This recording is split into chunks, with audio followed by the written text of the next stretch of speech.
नमस्कार साथियों, कैसे हैं आप लोग। उम्मीद करते हैं अच्छे होंगे और बेहतरीन तरीके से पढ़ रहे होंगे। साधारण ब्याज में लगभग हम 60 तक क्वेश्चन कर चुके थे। लगभग 68 जी 68 क्वेश्चन तक हम कर चुके हैं। 69 से हम शुरू करेंगे, ठीक है। कुछ टेक्निकल प्रॉब्लम के कारण आधी क्लास हो पाई थी कल, वरना कल ही क्वेश्चन हम सारे कवर करते, बहुत सारे क्वेश्चन कवर करते, ठीक है। लेकिन फिर भी हम धीरे धीरे चल रहे हैं। लेकिन सवालों को सभी को मैं कवर करवा रहा हूं, ऐसा नहीं है कि हम कुछ सवाल छोड़ रहे हैं। और ये सभी एग्जाम के लिए इंपॉर्टेंट है, खासकर रेलवे के लिए, क्योंकि इसमें आपको रेलवे के सभी प्रकार के पीवाईक्यू क्वेश्चन देखने को मिल रहे हैं, ठीक है। बाकी कुछ चैप्टर हम कर चुके हैं, वो प्लेलिस्ट में जाके आप देख सकते हैं। और कोशिश करेंगे आगे भी हम सारे चैप्टर कंप्लीटली खत्म करें बहुत अच्छे तरीके से, एडवांस भी और अर्थमेटिक भी, ठीक है दोस्तों। रेलवे के एग्जाम में अभी समय है तो बेहतरीन तरीके से पढ़िए, रिवीजन करिए और क्वेश्चन लगाइए। यूथ बुक के अंदर सभी क्वेश्चन कंप्लीटली है, ताकि आप रेलवे में group D, NTPC, loco pilot, JE, paramedical, RPF, SI सभी की तैयारी कर रहे हैं। किसी भी पेपर को आप निकालने के लिए इसके पीवाईक्यू सबसे बेस्ट है, ठीक है भाई। तो क्वेश्चन शुरू करते हैं। क्वेश्चन नंबर 68 तक हम कर चुके थे, 69 से हम शुरू करते हैं। तो जिसको आता है मेरे भाई वीडियो रोक के बनाइए, और जिसको नहीं आता है तो सवाल समझिए। सवाल कह रहा है मेरे भाई, 26,000 रुपए को इस प्रकार दो राशियों में विभाजित किया गया कि एक भाग का 10%, एक भाग पर 10% की दर से 5 साल का साधारण ब्याज दूसरे भाग पर 9% की दर से 6 साल के साधारण ब्याज के बराबर होता है। तो 10% की दर से 5 वर्ष के लिए निवेशित की गई राशि ज्ञात कीजिए। दोस्तों, हमसे मूलधन पूछा है, और मूलधन में भी यहाँ पे सवाल समझना क्या फंडा है। 26,000 रुपए को दो भागों में विभाजित किया गया। 26,000 को दो भागों में विभाजित किया। पहले भाग को 10% की दर से 5 साल के लिए दे दिया, और दूसरे भाग को 9% की दर से 6 साल के लिए दे दिया। लेकिन जब उनका ब्याज प्राप्त हुआ ना, तो दुई ब्याज जो है ना वो बराबर प्राप्त हुआ। हमसे बोला गया है जो आपने 10% की दर से पैसा दिया था वो पैसा कितना था, ठीक है। तो चलिए मेरे भाई, सबसे बढ़िया तरीका हम देखते हैं। यहाँ पे पहली राशि कौन सी है, ए। इसको दिया गया 10% की दर से, 10% की दर से के साल के लिए, 5 साल के लिए। तो ये हो जाएगा साधारण ब्याज बराबर दूसरी राशि को दिया गया 9% की दर से, 9% की दर से के साल के लिए तो 6 साल के लिए। पता है मैंने क्या किया, मैंने साधारण ब्याज बराबर साधारण ब्याज रख दिया। बात को समझने की कोशिश करना। मूलधन गुणा दर गुणा समय बटे 100, मूलधन गुणा दर गुणा समय बटे 100, यानी साधारण ब्याज बराबर साधारण ब्याज, क्योंकि उसने खुद बोला है कि दोनों कंडीशन में साधारण ब्याज बराबर प्राप्त होता है। चलिए बराबर इसको करके कैलकुलेशन करके रेशो बनाते हैं। तो 2 0 से 2 0 खत्म मेरे भाई। 2 से काटेंगे तो ये 5 बार कटेगा, और 2 से काटेंगे तो ये 3 बार कटेगा। मुझे लगता है अब नहीं कटेगा, तो 5 5 हो जाएगा 25, और ये हम लिख देते हैं 25A बराबर, इधर देखें तो 9 तिया हो जाएगा 27, 27 हम B लिख देते हैं। एक्स वाई मानो, ए बी मानो, एक ही बात है। चलिए भाई, टोटल 26,000 रुपए थे, इसमें से बंटवारा करना है तो हम लिखते हैं 26,000, गुणे का चिन्ह लगाइए, लाइन खींचिए। क्वेश्चन में क्या पूछा है थोड़ा ध्यान से देखिएगा। उसने बोला है कि 10% की दर से जो पैसा उधार दिया था वो बताओ। यहाँ बच्चे को कंफ्यूजन होता है, वो सोचता है कि 10% की दर से ए दिया था तो ए का मान 25 है। नहीं भाई, गलत हो जाएगा। ध्यान रखिएगा कि ए के सामने वाला ए का मान होगा और बी के सामने वाला बी का मान होगा। एक बार फिर देखिएगा, जो जिसके साथ होता है वो उसका नहीं होता है, वो किसी और का होता है। कहने का मतलब है ए के साथ कौन है 25, वो उसका नहीं होगा। ए का मान होगा 27 और बी का मान कितना होगा 25। यानी हमसे बोला है जो पहली राशि आपने 10% की दर से दी थी वो कितनी है, तो ए का मान कितना होगा 27। तो जिसके बारे में पूछा है वो रहेगा 7 में, और सहमति दोनों की, यानी ई दोनों को जोड़ के भागा दे देंगे। तो चलिए मेरे भाई, 7 और 5 कितना 12, 12 की 2 हासिल 1, 2 2 4 और 1 कितना हो जाएगा 5। इसको कैलकुलेशन कर लेते हैं, आंसर आ जाएगा। तो अगर हम यहाँ पे देखें तो 26 से काट सकते हैं, 26 से ये कटेगा, 26 से कम 26, और ये हो जाएगा 26 दूनी 52। और यदि हम इसको 2 से काटें तो 2 से इसको काट सकते हैं, 2 पंजे 10, 0 0, गुणा करते हैं, 7 पंजे 35 की 5 हासिल 3, और 5 दूनी 10 और 3 होगा 13, पीछे के 0 तो 2 0, 13,500 हमारा आंसर हो जाएगा। ठीक है भाई, 13,500 हमारा आंसर हो जाएगा, ऑप्शन नंबर सी। ठीक है दोस्त, next question, question number 70 JEE 2019 में पूछा गया सवाल है। पढ़िएगा सवाल को। एक वर्ष के लिए 8% साधारण ब्याज पर 16,000 रुपए का निवेश और समान अवधि के लिए 18% साधारण ब्याज पर दूसरा निवेश करने पर कुल निवेश पर 10% का लाभ प्राप्त होता है। तो निवेश की गई कुल धनराशि बताइए।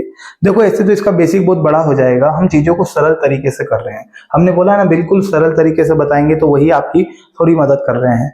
बात को समझना, मैंने आपको बताया था कि जो दर होती है ना, दर होती है और दर का गुणा यदि मैं समय से करूं, दर का गुणा यदि मैं समय से करूं तो हमें सिंपल इंटरेस्ट प्राप्त होता है। सही बताया कि गलत है? यही तो बताए थे कि जो साधारण ब्याज होता है वो RT% होता है, यानी R गुणा T का परसेंटेज होता है। तो अगर हम यहाँ पे बात करें, दर हमें दी है 8%, समय है 1 साल के लिए, है ना, और वो 16,000 रुपए का क्या करता है, निवेश करता है। समान अवधि के लिए, समान अवधि के लिए नहीं, वर्ष कितना, 1 वर्ष, और 1 वर्ष के लिए 18% की दर से दूसरा निवेश करता है, दूसरा पैसा निवेश करता है। अच्छा, कुल मिला के उसे K% का लाभ होता है तो 10% का लाभ होता है। यहां पे हम लगाएंगे एलिगेशन मेथड। देखो भाई, अगर मैंने 8% की दर से 1 साल के लिए पैसा दिया तो 8 एकम 8 कितना रेट होगी, 8% ही होगी। हम यहाँ 8 लिख देते हैं। जो ब्याज प्राप्त हो रहा है वही तो लाभ है। मेरी बात ध्यान से सुनना, जो हमें ब्याज मिल रहा है वो लाभ है। तो यहाँ पे देखते हैं 8 एकम 8 हो जाएगा। अच्छा, 18% की दर है समान अवधि के लिए, तो 18 एकम कितना हो जाएगा, 18 हो जाएगा। और मेरे भाई कुल निवेश पर 10% का लाभ होता है, तो 10 कहाँ आएगा, बीच में आएगा। यानी कि कहने का मतलब है हमने 8% की दर पे पैसा दिया तो हमारे 8% की दर से ब्याज मिलेगा, ठीक है।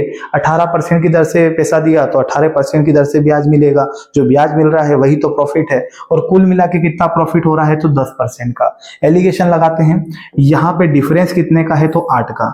मैं बोलूं यहाँ पे कितने का डिफरेंस है, तो 2 का। आप यहाँ पे रेशो बनाइए, आप यहाँ पे रेशो बनाइए, तो 2 से कटेगा 4 बार और 2 से कटेगा 1 बार। क्या अनुपात आया, 4:1। यानी 8% की दर से जो उसने पैसा दिया था वो 4 के रेशो में है, और 18% की दर से जो पैसा दिया था वो 1 के रेशो में है। अब ये बताइए ये 16,000 किसका मान है? तो दोस्तों फिर से पढ़ना, उसने बोला है 1 वर्ष के लिए 8% साधारण ब्याज पर 16,000 रुपए का निवेश किया। तो मतलब 16,000 रुपए जो निवेश किए ना उसने, वो 8% की दर पे किए हैं, यानी वो 16,000 मूलधन है, तो वो 4 के बराबर है। देखिएगा, तो 16,000 लिखेंगे और दोस्तों भागा किसका दे देंगे, 4 का। किसका भागा देंगे, 4 का, क्योंकि 8% की वैल्यू का रेशो कितना आया है, 4, और 18 का कितना आया है, 1। तो 16,000 रुपए निवेश किए थे 8% की दर से, तो 16,000 को किससे भागा देंगे, 4 से। जो पूछे उसका गुणा कर दो। हमसे बोला है निवेश की गई कुल राशि बताइए, कुल राशि बताइए, तो 4 और 1 कितना हो जाएगा, 5। कुल राशि पूछी है तो 5 का गुणा कर देते हैं। चलिए मेरे भाई, 4 चौक 16 और ये हो जाएगा 5 चौक 20, यानी कितने हजार हो जाएगा मेरे भाई, यहाँ पे 20,000। 20,000 हमारा आंसर हो जाएगा, ऑप्शन नंबर बी।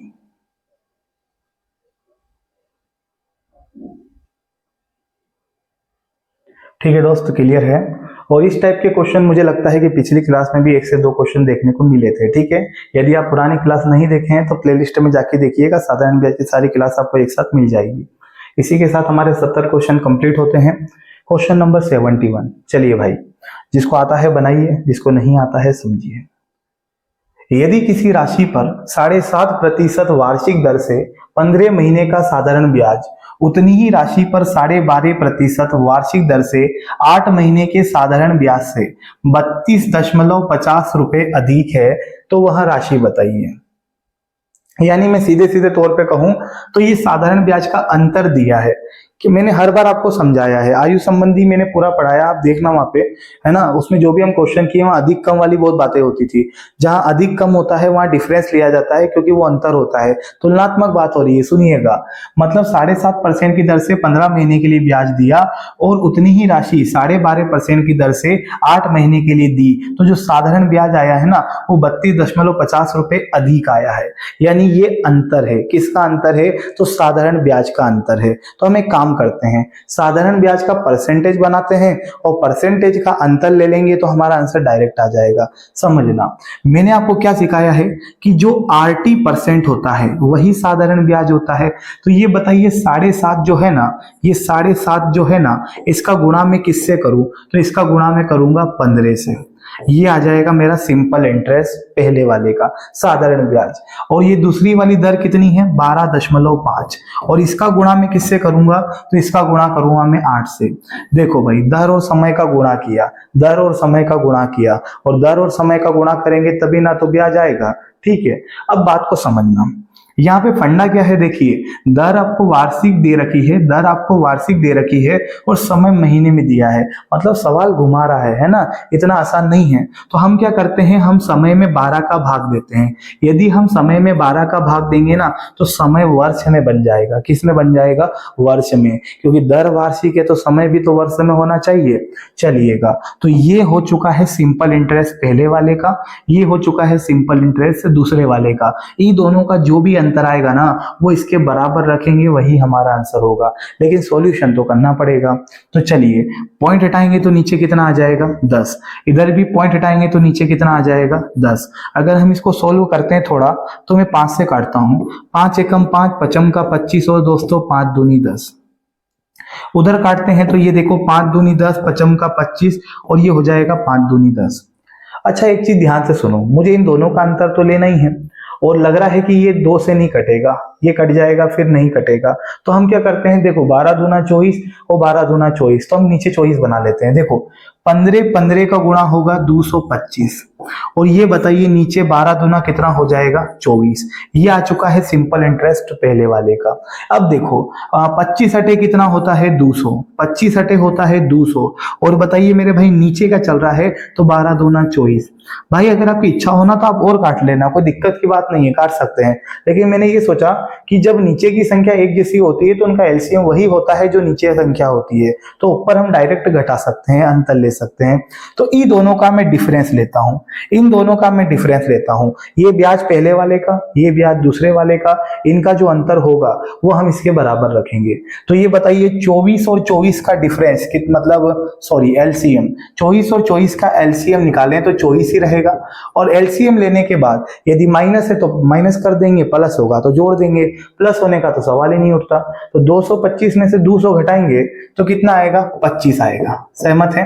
25 आएगा बस। और ये बराबर होगा 32.50 के, 32.50 के। और दोस्तों गुणा कर देंगे 100 का, गुणा कर देंगे 100 का, क्योंकि हमसे मूलधन पूछा है। जब ब्याज होता है दर और समय का गुणा तो मूलधन अपने आप में 100% होता है, मूलधन अपने आप में 100% होता है। 100 का गुणा कर देंगे, पॉइंट हटाएंगे नीचे के 0 2 0। अब दोस्तों काटा पिटी आपके हाथ में है, 2 शून्य से 2 शून्य, 5 से काटेंगे 5 5 25, 5 से काट सकते हैं 5 छके 30, 5 5 25, 0 80 के 80। और यदि इसको काटें तो दोस्तों 5 से फिर काटेंगे 5 एकम 5, 5 तिया 15, 0। इसका इधर गुणा करें तो 24, 24 गुणा कितना? 130, 130। 13 चौक 52 की 2 हासिल 5 और 13 दूनी 26, 26 और 4 कितना हो जाएगा? 30 और 1 31, यानी 3120। 3120 हमारा आंसर होगा। बोलिए, ऑप्शन नंबर सी में हमारा आंसर है।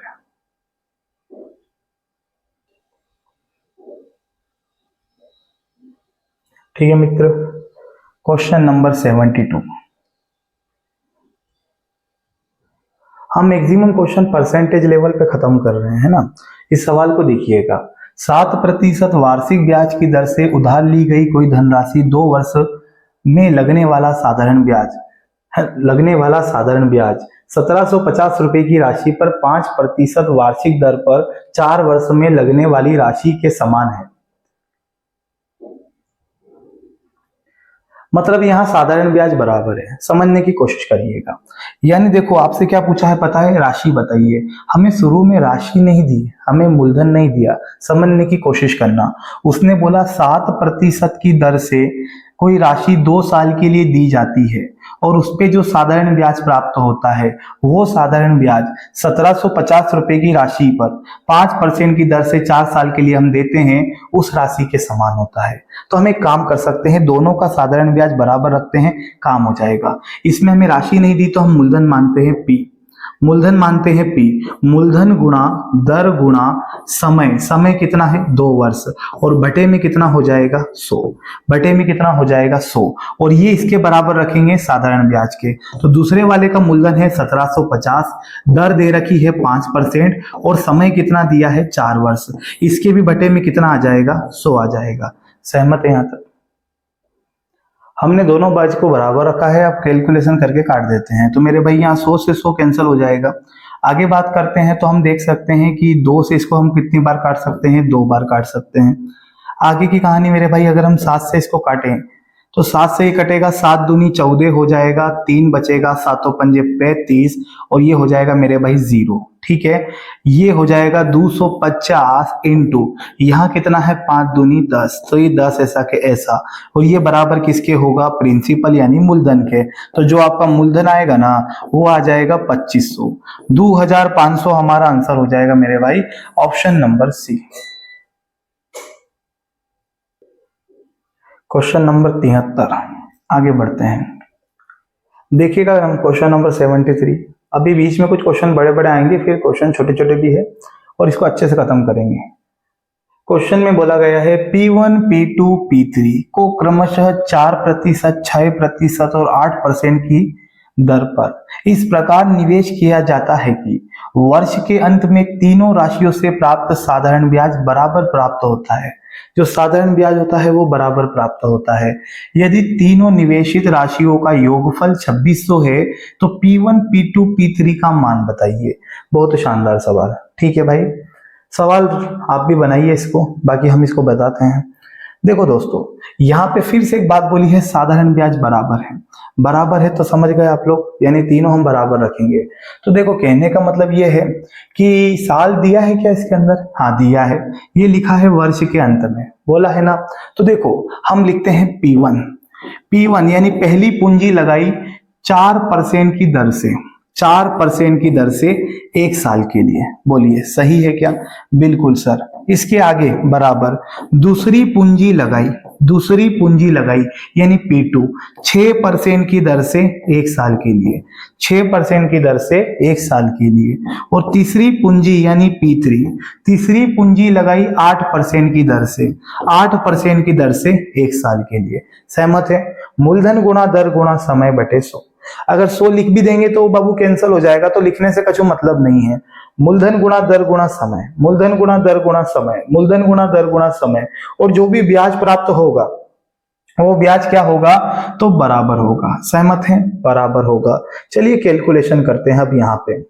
तो मैं काट सकता हूं 2 से, 2 से ये 2 बार कटेगा, 2 से ये 3 बार कटेगा और 2 से ये 4 बार कटेगा। मुझे लगता है अब नहीं कटेगा, तो 2 का गुणा P1 से होगा तो ये होगा 2P1 बराबर, यहाँ हो जाएगा 3 का गुणा इससे करेंगे तो ये हो जाएगा 3P2, और मेरे भाई बराबर यहाँ गुणा करें तो 4 का गुणा P3 से होगा तो ये हो जाएगा 4P3। बोलिए सहमत हैं? 4P3। अब मेरे भाई हम यहाँ पे P1, P2 और P3 का रेशो निकालते हैं कि इनका रेशो क्या होने वाला है। अगर आप अनुपात समानुपात पढ़े हैं तो वहां पे 2 तरीके बताए थे मैंने, आप देखना यूथ का पूरा कंपटीशन बुक का हमने कंप्लीटली सॉल्यूशन कर रखा है, अनुपात समानुपात प्ले लिस्ट में जाके देख सकते हैं। वहां पे बताया था कि इसके सामने इसका मान, इसके सामने इसका मान, इसके सामने इसका मान, इसके सामने इसका मान। लेकिन ये करने से अच्छा है कि हमने एक और तरीका बताया था, छुप छुप के। बोले कैसे? देखिएगा, छुप छुप के यानी कि इसको छुपाइए और ई दोनों का गुणा कर दीजिए, तो 4 तिया कितना होगा 12, यहाँ 12 आ जाएगा।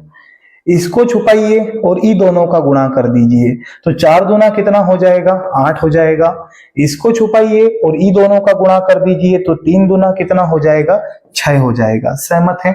एक बार फिर से देखिएगा, ई दोनों का गुणा करेंगे तो 4 तिये 12, ई दोनों का गुणा करेंगे तो 4 दूना 8, और ई दोनों का गुणा करेंगे तो 3 दूना कितना 6 हो जाएगा। इसको और काट के रेशो बना लेते हैं, तो 2 से कटेगा 6 बार, 2 से कटेगा 4 बार, ठीक है, और 2 से कटेगा 3 बार। क्या काट सकते हैं क्या? बिल्कुल, 6 4 3 यही आंसर होगा। अच्छा, आपसे तो मान भी पूछा है, कोई बात नहीं, निकाल लेते हैं। टोटल कितना मान है मेरे भाई? 2600 है ना। तो 2600 को टोटल से भागा देते हैं। टोटल कितना हो रहा है? 6, 4 10 और 3 13। 13 से हम इसको भाग देते हैं तो 13 से कितनी बार जाएगा? 13 दूनी 26 यानी 200 बार। चलिए 200 का गुणा यहां करेंगे तो 6 दूना 1200। अगर 200 का गुणा यहां करें तो ये हो जाएगा 4 दूनी 8 यानी 800। और अगर 200 का गुणा 3 में करें तो ये हो जाएगा 3 दूनी 6 यानी कि 600। तो दोस्तों जो हमारा आंसर होगा ना वो 1200, 800 और 600 होगा। 1200, 800 और 600, ये देखिए ऑप्शन नंबर डी में दिया है और यही हमारा आंसर होगा।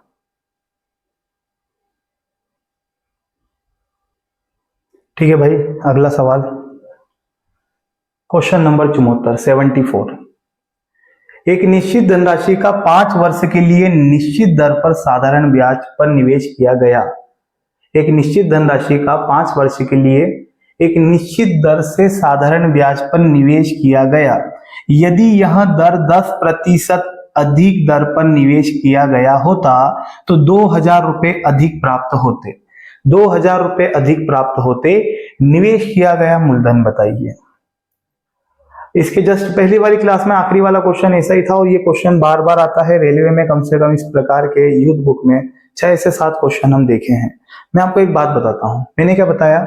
समय देखो, समय कितना है? 5 वर्ष है ना। देखते रहिएगा, 5 वर्ष है और दर में कितनी वृद्धि करी है? 10 की। तो आप 10 ही दर मान लो। ये देखो अभी मजे आएंगे बहुत। दर क्या मान लिया मैंने? 10 मान लिया। अब दर पहले क्या थी नहीं पता, हम क्यों निकालें? अभी दर में 10% की वृद्धि हो रही है तो हम बोल देते हैं कि 10% की वृद्धि होगी तो ब्याज पे क्या प्रभाव पड़ेगा? तो 10 पंजे 50। जो ब्याज का परसेंट होगा वो कितना होगा? 50%। मूलधन अपने आप में होता है 100%, ब्याज होता है 80%, यानी इन दोनों का गुणनफल। तो आप ध्यान से देखिएगा, अगर ब्याज की दर में 10% वृद्धि होती है तो 2000 रुपए का ब्याज अधिक प्राप्त होता है। क्या बोला है? 2000 रुपए अधिक प्राप्त होते हैं। तो 2000 रुपए जो एक्स्ट्रा मिल रहा है ना, ये किसकी वजह से मिल रहा है? इस 10% की वजह से। यानी कि अगर हम ब्याज देखें तो इस 2000 को डायरेक्ट 50 से भाग दे दो। ये 2000 को सीधा आप किससे भागा दे दो? 50 से। क्योंकि जो ब्याज एक्स्ट्रा बढ़ के मिला है वो परसेंटेज में कितना है? 50। और जो राशि मिली है वो कितनी है? 2000। जो पूछे उसका गुणा कर दो। हमसे बोला है मूलधन बताइए। मूलधन अपने आप में 100% होता है दोस्तों। 100 का गुणा कर देंगे, कार्यक्रम खत्म। 100 का गुणा करेंगे, 50 से ये कटेगा 4 बार और 5 चौक 20, ये कट जाएगा। 4000 हमारा आंसर आ जाएगा। बहुत शानदार, 4000 हमारा आंसर आ जाएगा। Option number B.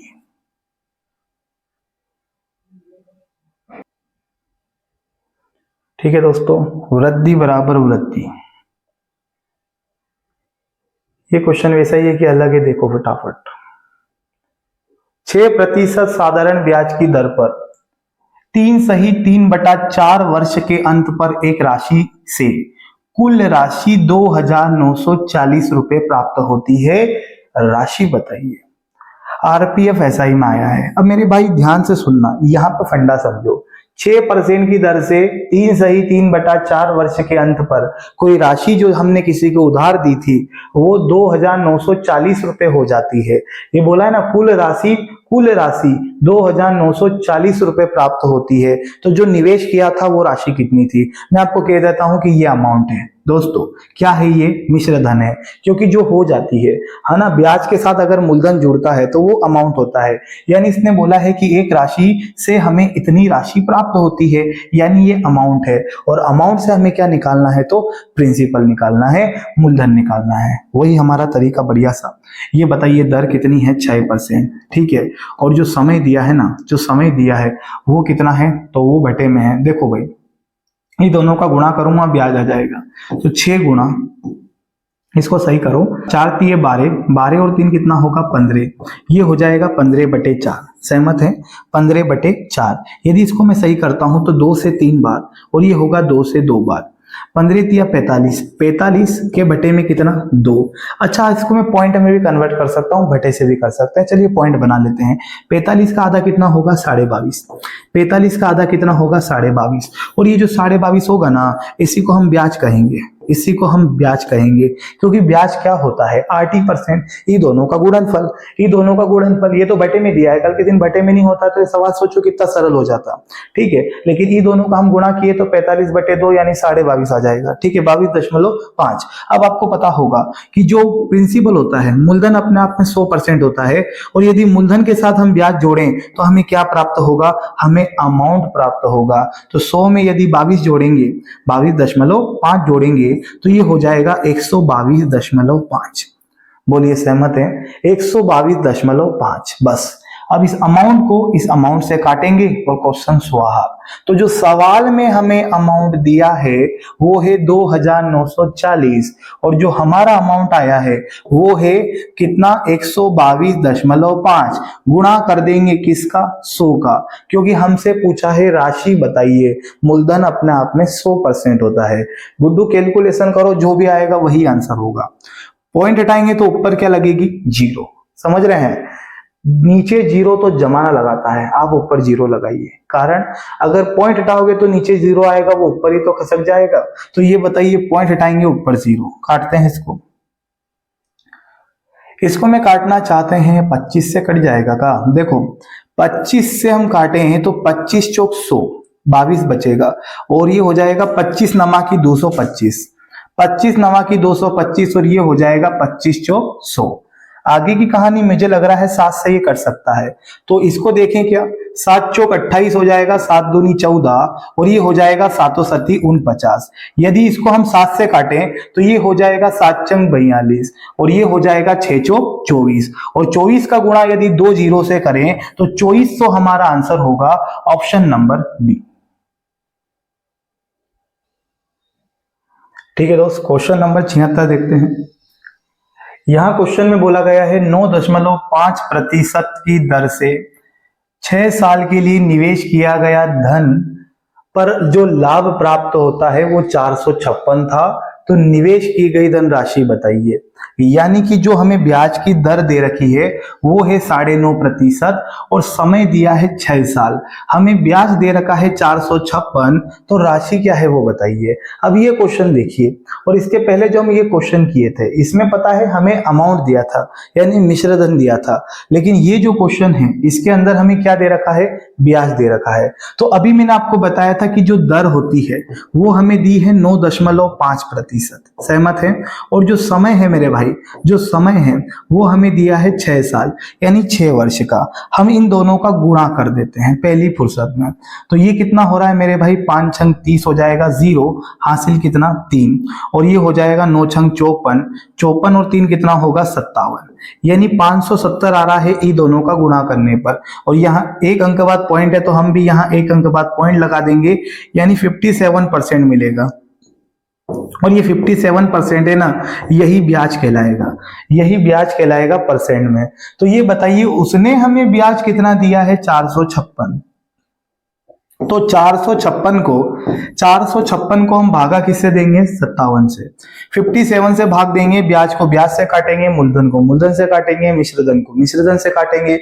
हमें बोला है मूलधन बताइए, तो राशि पूछी है तो गुणा किसका कर देंगे, 100 का। मूलधन अपने आप में 100% होता है। सहमत है? 3 से काटता हूं मैं, 3 एकम 3, 3 नम 27। इसको 3 से काटे, 3 एकम 3, ये हो जाएगा 3 पंजे 15 ने 3 दूनी 6। अगर हम 19 का 8वां गुणज देखें तो 9 8 72, यानी कि 19 का 8वां गुणज होगा 152, और 8 का गुणा यदि हम 100 से कर दें तो 800 हमारा आंसर हो जाएगा। 800 हमारा आंसर हो जाएगा, ऑप्शन नंबर सी। ठीक है दोस्तों, क्वेश्चन नंबर 77 ग्रुप डी में पूछा गया है, बनाइए इसको। एक राशि समान साधारण ब्याज की दर पर 5 सालों में 457 रुपए और 10 सालों में 574 रुपए हो जाती है, राशि का मान बताइए। बहुत सुंदर।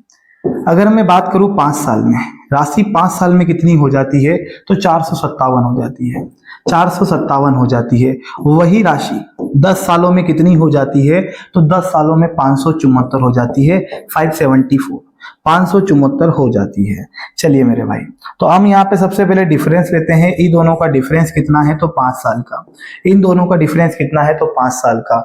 और यहाँ पे अगर आप अंतर लेंगे ना तो बड़की में से छोटी संख्या घटाइए, तो आप देखेंगे 14 में से 7 घटाएंगे तो ये हो जाएगा 7, और 6 में से 5 घटाएंगे तो 1, और 5 में से हम 4 घटाएंगे तो 1। ध्यान रखना ये जो मिला है ना दोस्तों, ये ब्याज है, ये ब्याज है।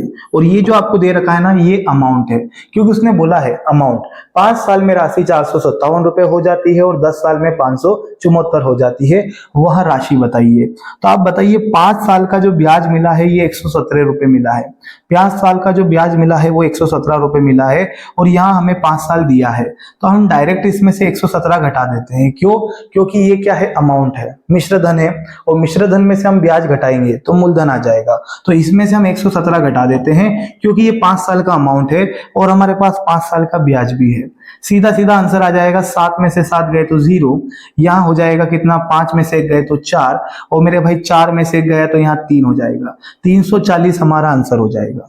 340 ऑप्शन नंबर सी में दिया हुआ है। ठीक है दोस्तों, आगे बढ़े। ये लीजिए क्वेश्चन नंबर 78 78 धुआंधार। पढ़िए सवाल को। एक निश्चित धनराशि पर 12% की दर से 5/2 सालों के लिए और साधारण ब्याज प्राप्त होने वाला साधारण ब्याज उसी धनराशि पर 10% की दर से 7.5, यहाँ क्या लिखा है 7/2 यानी 3.5 हो जाएगा। 7/2 वर्ष में प्राप्त होने वाले साधारण ब्याज से 50 रुपए कम है, धनराशि बताइए। फिर से समझना, यहाँ पे कोई धनराशि है जो 12% की दर से दी जाती है 5/2 वर्षों के लिए, और उससे जो प्राप्त होता है वो साधारण ब्याज। उसी धनराशि पर 10% की दर से अगर 7/2 वर्ष में जो प्राप्त होता है वो साधारण ब्याज जो है ना, उन दोनों में अंतर 50 का है। उन दोनों में अंतर 50 का है, यानी सीधी बात, नो बकवास। 2 प्रकार के साधारण ब्याज है और दोनों का जो डिफरेंस दिया है ना वो 50 है। कितना है? 50 है।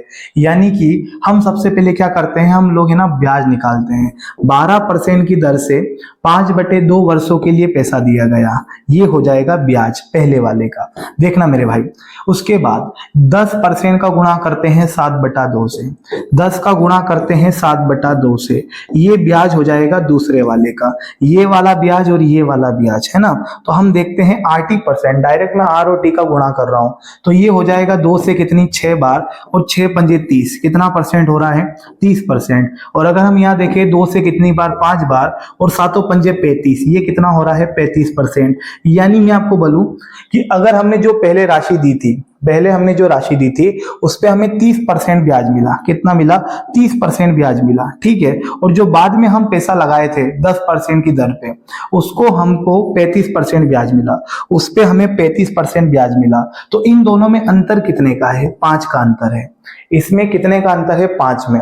तो ये परसेंट में हम ब्याज निकाले हैं और इसमें 5 का अंतर है, और जो 5 का अंतर है वो 50 के बराबर है। क्योंकि ये वही बात हो रही है, अधिक कम, और जहां भी तुलनात्मक बात होती है वहां अंतर लेते हैं।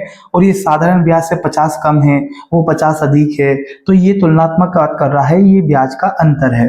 तो 50 को हम किससे भागा देंगे मेरे भाई? 50 को हम भागा देंगे 5 से, ठीक है। और गुणा किसका कर देते हैं यहाँ पे? 100 का। यदि हम 100 का गुणा करें तो 5 से कटेगा डायरेक्ट 10 बार, और 10 का गुणा 100 में करोगे तो 1000। 1000 हमारा आंसर हो जाएगा ऑप्शन नंबर बी। ठीक है दोस्तों, क्वेश्चन नंबर 79।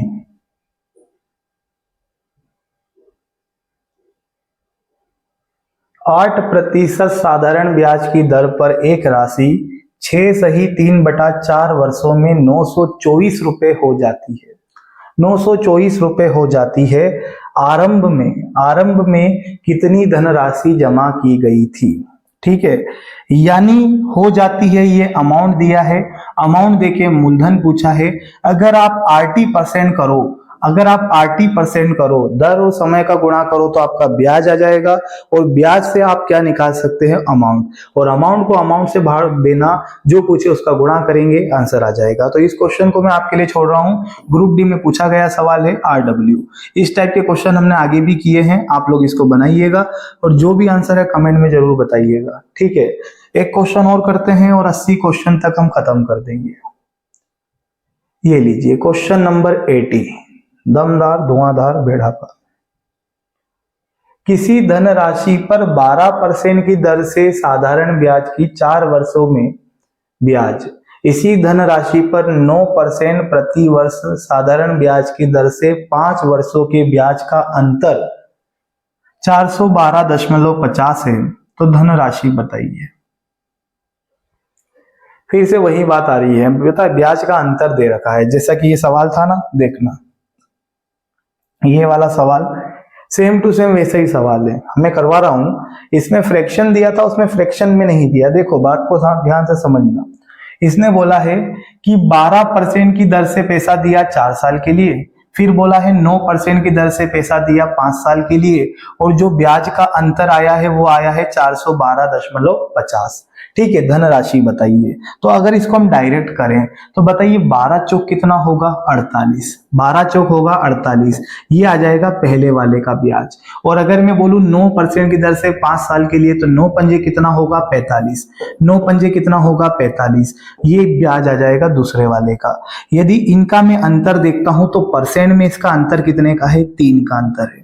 कितने का अंतर है, 3 का। और अंतर को अंतर से काटेंगे तो देखिएगा यहां पे हम क्या करते हैं, ये जो 3% है ना, ये 3% बराबर रख देते हैं इसके 412.50 के। सहमत है, 412.50 के, और गुणा किसका कर देते हैं, 100 का, क्योंकि हमसे पूछा क्या है, मूलधन पूछा है, धनराशि पूछी है। चलिए मेरे भाई पॉइंट हटाएंगे तो नीचे कितनी जीरो आएगी, 2 जीरो। यहां कैलकुलेशन करें तो मेरे भाई यहाँ पे 100 से 100 कैंसिल हो जाएगा। 3 से काटते हैं तो देखिएगा 3 एकम 3, यहाँ पे 1 बचेगा, 3 तिया 9, यहाँ 2 बचेगा, 3 सतो 21, फिर से हो जाएगा 3 पंजे 15 और पीछे 0, यानी 13,750 हमारा आंसर हो जाएगा। 13,750 हमारा आंसर होगा, ऑप्शन नंबर डी। ठीक है मेरे भाई, बाकी की जो भी सवाल है आगे की क्लास में कवर करेंगे। वीडियो अच्छा लगता है तो जरूर लाइक करिएगा, चैनल को सब्सक्राइब कर लीजिएगा। मिलते हैं नेक्स्ट वीडियो में। जय हिंद।